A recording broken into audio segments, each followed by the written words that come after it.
Hello, everyone. Welcome back to another episode of Just Say Guay. I'm your host, George Guay. Today I'm joined by Ricky Miezan, who is a football player at Stanford University. Ricky, thanks for coming on the show. Of course, of course. So, how have you been this last year? You guys had the shutdown at school. You guys didn't really know if you were going to play, especially what was going on with the Pac-12. How have you been and how have you really handled all this? Yeah. So we I think it was last March, we all got sent home. We thought it'd be like a 2-3 week break. We'd come back. Then next thing you know, we were taking classes online at home for the rest of the quarter, and we had no clue what our season was going to look like. Then we finally got a message around sometime in June saying to be back July 1st. And then we went back and we were in hotels for it was like 2 months, 3 months, and then season got shut down. Pac-12 canceled it. Everyone went home, and then 2 weeks later they say, they got rapid testing, and we were going to head back and actually play. So it's been a roller coaster for sure. Yeah, it was crazy to watch. I couldn't imagine being a part of it, but you said going back home. Tell us about where you're from and where you went to high school and what the sports culture was like there. Yeah. So I'm from Alexandria, Virginia, and I went to Episcopal High School. It's in Alexandria. And it's one of I think 4 100% boarding schools. So I had to live there. But it was a really cool environment because we pulled people from all over the world. So my freshman and sophomore year, I played on the soccer team, and we had a kid from France, two kids from Zimbabwe, kids from London. We had kids from all over the place. So it was actually a really cool environment to play, and it created a very competitive sports environment, which is what I was kind of looking for in my high school experience. Yeah, so I know you played soccer. I read that. So also you played lacrosse and football. You were an All-American in football and ranked as the top lacrosse player your junior year of high school. How were you able to manage two completely different sports and stay on top of your game? Yeah, I think it was just kind of instilled from me when I was kind of younger. As you know, my dad was an Olympic athlete, and he started training me from a really young age. He would put these 14-pound weights in my little walker, and I'd just walk up and down with it. So he kind of started me when I was young, and I kind of just fell in love with sports. So I'd say I just kind of love competing in general. And that love for competition kind of pushed me to play all kinds of different sports. And a little bit of it was probably, God-given talent, but then, the other half was just, the hard work that he kind of instilled for me, and that kind of guided me and drove me to become the best I could be in each and every sport that I played. Yeah, so it seems like it's pretty obvious how he positioned you to be a great athlete physically. How did he position you mentally? Because, a lot of players and athletes today, they play 2 sports or even 3, and they break down and they just feel like they can't do it anymore. How did he keep you mentally sharp? Yeah, I mean, so I'd say the biggest thing he kind of instilled in me was just never quit. And that kind of mentality has kind of followed me also to college. But more specifically, in high school, when I was playing a bunch of these sports, whenever there'd be a rough patch or an injury, I don't know, there's something about him that always kind of calmed me down and put me in a mindset to just keep pushing and keep going. And I think that kind of mentality kind of got me through playing all the sports, because it's not easy. And you're definitely going to go through stretches of injuries or bad spells, but just that mentality to never quit can really help in playing so many sports. Yeah, it's definitely helpful to have someone like that who has those traits and who's in your corner, really wants you to succeed. And does whatever it can to help you succeed. So clearly your hard work paid off. You were recognized as an Under Armour All-American in football. Take me through what that was like to earn that recognition. Yeah, well, it was actually lacrosse. I think I was Under Armour, okay. I was yeah, going off of the Under Armour website. All-American lacrosse. It was in lacrosse, but I actually never I got the honor, but I never actually got to play in the game because I was in the middle of football training camp my freshman year, so I never actually got to play in it. But being honored with that name, it was pretty big because the second you start playing lacrosse, you hear about the Under Armour All-America game. Mm-hmm. And you watch so many guys playing it, some of the guys and to be honored with that was huge. And it was, a little disappointing that I didn't get to play in it, but just to be honored with that was big. And wish I would have got to play in it, but that's not what it's all about. All my hard work was recognized, and I was appreciative of that.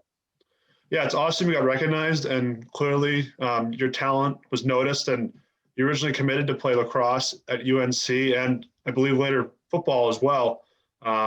Take me through that process, and how did you end up making the decision that, I want to go to Stanford and play football? There was like this was before the lacrosse rules kind of changed, but yeah, kids were getting looked at in like 8th grade, talking to coaches. So that whole fall period going into my freshman year, I was starting to take visits, starting to talk to coaches, and it ultimately it fell down to, like, I think it was UVA, Maryland, Hopkins. That was kind of the list, and UNC just kind of felt like home. And they also, it did have a little bit to do with financials, but for the most part, UNC was the place I wanted to be. So committed my freshman year, and kept playing up until my junior year. I was playing soccer and lacrosse, and I was getting a little too heavy to run around on the soccer field for 90 minutes. So I kind of, my friends had always been talking about me to play football. The football coach had been trying to get me to play. So I just kind of thought to myself, if I never went out there, I'd regret it. And I had to write a letter to my dad to convince him to let me play, because he hated the idea of me playing football. Because in the Ivory Coast, that's where he grew up, they don't have football, and he thought it was a really violent and crazy sport. But I had to write this letter out to him and convince him, and he finally let me play. And it worked out. Yeah, that's awesome that you wrote that letter. Obviously, it was a convincing one. So, it seems that you were definitely just as good as one sport as the other, football and lacrosse. Either option you would have definitely succeeded at. So, what were the other factors about football that made you want to choose that path other than just playing? Yeah. Well, I think the number one thing was when I set out to get recruited was to use this opportunity to get the best education I could. So that was always in the back of my mind. And I'd say, so like when football became an option, I kind of went to my coach and I told him, the only other school that I think I would probably leave for is Stanford. Leave UNC for is Stanford. So he reached out to them, and they didn't really get back. And then eventually they later did. And I had to go out there and kind of prove myself to go to one of their camps. So I went out, played well, and then kind of came back and didn't really get any messages or anything from them. And then finally on it was one of the last days before the signing day, they sent the offer, and it was kind of easy decision from there. It's pretty hard to turn down Stanford. So that's kind of how it all went down. Yeah, I totally agree with you. Stanford is Stanford, top of the notch, best school in the nation for academics. So, other than the academic side of it, what other factors, on your trips to Stanford that made you think, this place could be home and I could fit in here? Yeah. So I'd say like another big factor was just how beautiful California was. I hadn't really been out there before I visited. And it kind of took me away. It's absolutely beautiful out here. And I mean the campus as well is absolutely beautiful. But I think the one thing that you'll hear most people say is the people that you meet here are also like incredible.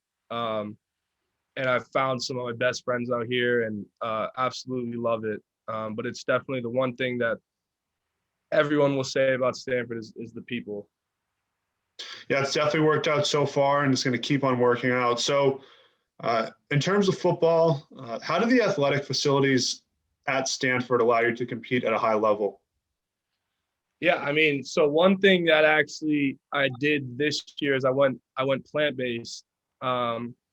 So I mean, the nutritionists immediately, helped me out with that, made recommendations. Dining halls give me, vegan meals at every, every meal, and whenever I request it, like they're very accommodating. And anything you really want to do to help your body perform at its top level, they offer. So I'd say that's one big reason why I can, perform at a high level out here is they're very accommodating to anything that you think will help your body perform at the highest level. Yeah, it's great to have those resources that allow you to perform at your best abilities. So, speaking of the team this year, you guys, end on a high note, and on a great win against UCLA in double overtime, one of the better games of the college football year. What are you guys trying to take from that stretch of momentum that ended on a positive note into next year? Yeah. So we lost a decent amount of guys to the draft this year. And I think the biggest thing that we want to take away from last season is is probably confidence. We got a lot of guys who are going to have to step up next year. And we got to kind of I'd say we got to bring that momentum and that confidence in us to next year, because everything we're doing, it's been working. We just need to continue to get better, and continue to bring confidence and that swagger into next year so we can keep it rolling. Yeah, that's a good answer. So my last question, at one point you had to make the decision of, I'm really good at two sports, could go down a similar path to either one. What advice do you have, or would you give to someone who faces the same situation that you faced?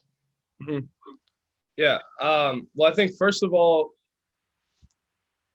is to, sports don't last forever, but your education is gonna drive you through the rest of your life. So making that decision based on, the best school rather than, what sport you want to play can be huge. And I think I'm very happy with my decision and what I did, because I made it based off of, what I want to do for the rest of my life, not based on these next 4 years. So I think that should play a big part.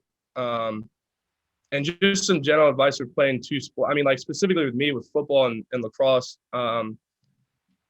it obviously can be done, no doubt about that. There's people that have done it before, but just like in general, after playing a year of football, I think it would have been really difficult with school and football, and then also trying to play another sport in the spring.